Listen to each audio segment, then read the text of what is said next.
ವಿಳೆದೆಲೆ ಎಷ್ಟು ಕೊಡ್ಬೋದು? 1 ಕೊಡ್ಬೋದಾ, 2 ಕೊಡ್ಬೋದಾ, 3 ಕೊಡ್ಬೋದಾ? ಹೀಗೆಲ್ಲ ಇದೆ. 1 ಕೊಟ್ಟರೆ ಅದಕ್ಕೆ ದಾಸರಾಯರ ಪದಗಳೇ ಇದೆ. 1 ಕೊಟ್ಟರೆ ನಿಷ್ಫಲ, ಏನೂ ಸಿಗಲ್ಲ. 2 ಸಾಮಾನ್ಯವಾಗಿ ಆ ಸಮಯ ಸಂದರ್ಭಕ್ಕೆ ತಕ್ಕಂಗೆ ಕೊಡ್ತಾರೆ. 3 ಕೊಟ್ಟರೆ ನಿಮ್ಮ ಐಶ್ವರ್ಯ ಎಲ್ಲ ನನಗೆ ಬರ್ತದೆ. ನಿಮ್ಮ ಹತ್ರ ಐಶ್ವರ್ಯ ಇದ್ದರೆ, ಅದು ನನಗೆ ಗೊತ್ತಿಲ್ಲ. ಐಶ್ವರ್ಯ ಇದ್ದರೆ ನಮಗೆ ಸೇರಿಕೊಳ್ಳುತ್ತಂತೆ. ಸೊ 4 ಎಬೋ 5, 6, 7 ಅಥವಾ ಒಂದು 50 ಕೊಟ್ಟರೂ ಸರಿ. ವಿಳೆದೆಲೆ ಎಷ್ಟೆಷ್ಟು ನೀ ದಾನ ಮಾಡ್ತಿ, ಬರೀ ವಿಳೆದೆಲೆ ಮಾತ್ರ ಅಲ್ಲ, ಅಡಿಕೆ ಸಮೇತವಾಗಿ ದಾನ ಮಾಡಬೇಕು. ಅಡಿಕೆ ನೋಡಿ, ಬೇಕಾದ್ರೆ ನೀವು ಒಂದು ಅಂಗಡಿಗೆ ಹೋಗಿ ಒಂದು 50 ವಿಳೆದೆಲೆ ಕೊಡಿ ಅಂತ ಕೇಳಿ, ಕೊಟ್ಟಾಗ ಅವರು ಇಷ್ಟು ಅಡಿಕೆನೂ ಹಾಕಿ ಕಳಿಸ್ತಾರೆ. ನೀವು ವಿಳೆದೆಲೆ ಮಾತ್ರ ಕೇಳೋದು, ಅಡಿಕೆ ಕೊಡದೆ ಅವ್ರು ಕೊಡಲ್ಲ. ಈ ಹಸಿರು ಅನ್ನೋದು ಮತ್ತು ಅಡಿಕೆ ಕಪ್ಪು ಅನ್ನೋದು, ಸುಣ್ಣ ಬಿಳುಪು ಅನ್ನೋದು ಆಗೋದು ಕೆಂಪು. ಇದೇ ಇದರ ಮಹತ್ವದ ಲಕ್ಷಣ. ಹಸಿರು, ಕಪ್ಪು ಮತ್ತು ಸುಣ್ಣ, ಅದನ್ನು ಈ ಮದುವೆ ಸಂದರ್ಭದಲ್ಲಿ ಈ ತಾಂಬೂಲದ ಸ್ವೀಕಾರ ಮಾಡುವ ಸಮಯ ಅಂತ ಒಂದು ಇರ್ತದೆ. ಕೊನೆಯಲ್ಲಿ ಗಂಡ ಹೆಂಡತಿರು ಕೂತ್ಕೊಳ್ಬೇಕು. ಹೊಸ ದಂಪತಿಗಳು, ನವ ದಂಪತಿಗಳು, ಅವರ ಹುಡುಗಿಯ ಅಣ್ಣ ಅಥವಾ ತಮ್ಮ ಅದನ್ನು ಮಡಿಸಿ ತಂಗಿ ಕೈಲೋ ಅಕ್ಕನ ಕೈಲೋ ಕೊಡಬೇಕು. ಅದನ್ನು ಭಾವನೆಗೆ ಕೊಡಬೇಕು. ಇದು ನೇಮ. ಅಲ್ಲಿಯವರೆಗೂ ನೀವು ತಾಂಬೂಲ ಸ್ವೀಕಾರ ಮಾಡಬಾರದು. ವಿದ್ಯಾರ್ಥಿಗಳು ಮುಖ್ಯವಾಗಿ ತಾಂಬೂಲ ಸ್ವೀಕಾರ ಮಾಡಬಾರ್ದು. ಮಾಡಿದರೆ ವಿದ್ಯೆ ಕಡಿಮೆ ಆಗೋಗುತ್ತೆ. ವಿದ್ಯೆ ಮಾಡಬಾರ್ದು. ಇದು ಎಲ್ಲದಕ್ಕಿಂತ ಒಂದು ಅದ್ಭುತವಾದ ವಿಚಾರ ಅಂತ ಮಾತಾಡೋದಾದರೆ, ಇದರಲ್ಲಿ ಗಂಡು ವಿಳೆದೆಲೆ ಅಂತ ಒಂದಿದೆ. ಗಂಡು ವಿಳೆದೆಲೆ, ಹೆಣ್ಣು ವಿಳೆದೆಲೆ, ಎರಡೂ ಇದ್ದಾವೆ. ಮಕ್ಕಳ ಆಗದೆ ಇದ್ದವರಿಗೆ ಇದನ್ನು ಅದರ ನರ ಇರುತ್ತಲ್ಲ ಹಿಂದುಗಡೆ, ಅದರ ತೊಟ್ಟು ಕಾಮ್ ಹಿಂಗಿರುತ್ತೆ. ಅದು ಸ್ವಲ್ಪ ಹೀಗೆ ಬೆಂಡಾಗಿದ್ದರೆ ಹೆಣ್ಣು ವಿಳೆದೆಲೆ, ಸ್ಟ್ರೈಟ್ ಇದ್ದರೆ ಗಂಡು ವಿಳೆದೆಲೆ. ನರಗಳು ಹೇಗಿದೆ ಅದರ ಮೇಲೆ ಲೆಕ್ಕ. ಇದರಲ್ಲಿ ಅನೇಕ ಟೈಪ್ ಆಫ್ ವಿಳೆದೆಲೆಗಳಿದೆ.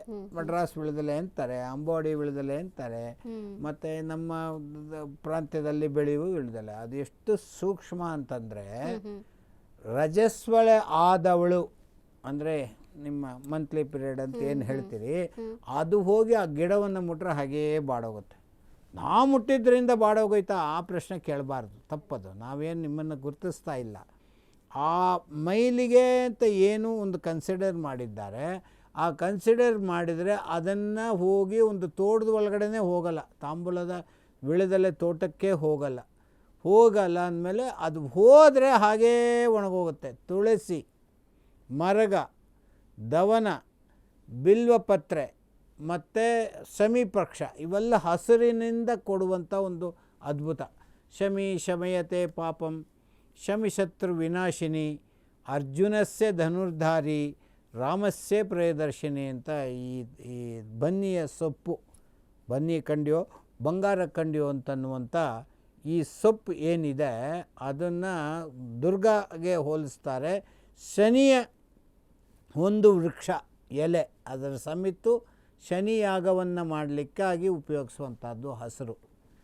ಯನ್ಮೂಲೆ ಸರ್ವತೀರ್ಥಾನಿ ಯನ್ಮಧ್ಯೆ ಸರ್ವದೇವತಾ ಯದ್ಗಿರೆ ಸರ್ವವೇದಾಂಚ ತುಳಸಿ ತ್ವಾಂ ನಮಾಮ್ಯಹಂ. 4 ಎಲೆ ದಳದಲ್ಲಿ 4 ವೇದಗಳು, ಮಧ್ಯದಲ್ಲಿ ಸಕಲ ದೇವತೆಗಳು, ಎಲ್ಲ ಕಡೆ ಸಕಲ ತೀರ್ಥಗಳು ಒಂದು ತುಳಸಿಯಲ್ಲಿ ಇರ್ತದೆ. ಆದರೂ ಹಸಿರು ಒಂದಾಗಿ ಇದನ್ನೆಲ್ಲ ಹೇಳ್ತೀನಿ. 1 ಕೋಟಿ ಹೂಗಳಿಗೆ ಸಮಾನ ಬಿಲ್ವಪತ್ರೆ.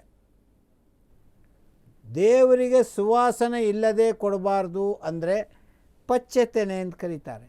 ಪಚ್ಚೆತೆನೆ ಅಂದರೆ ದವನ, ಮತ್ತು ಸುವಾಸನೆ ಟು ದ ಟಾಪ್ ಮೋಸ್ಟ್ ಹಸಿರು ಮರಗ.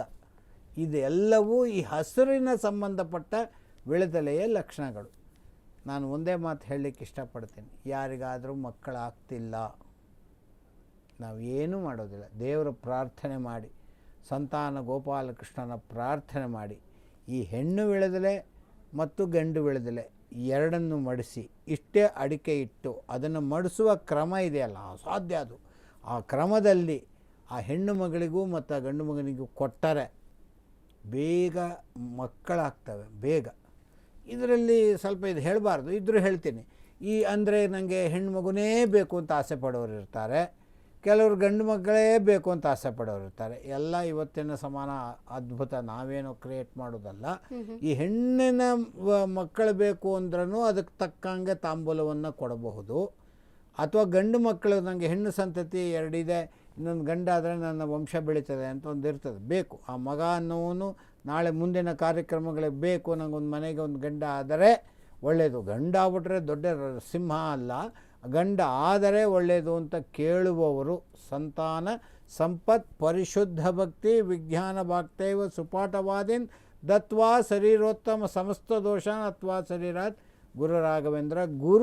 ಗುರುವಾರದ ದಿವಸ ಈ ತಾಂಬೂಲವನ್ನು ನಾವೇ ಅಂದರೆ ಗುರುಗಳು ನಾನು ಕೊಟ್ಟಿದ್ದೀನಿ, ಸಕ್ಸಸ್ ಆಗಿದೆ, ಆ ಲೆಕ್ಕಾಚಾರದ ಮೇಲೆ ಈ ತಾಂಬೂಲವನ್ನು ಕೊಟ್ಟರೆ ನನ್ನ ಕಣ್ಮುದ್ರಿಗೆ 100 ಸಾಕ್ಷಿ ಕೊಡ್ತೀನಿ ನಾನು. ಆಗಿದೆ, ಆಗುತ್ತೆ, ದೇವರ ಅನುಗ್ರಹ ಆದರೆ. ಕಿಮಲಭ್ಯಂ ಭಗವತಿ ಪ್ರಸನ್ನೇ ಶ್ರೀನಿಕೇತನೆ.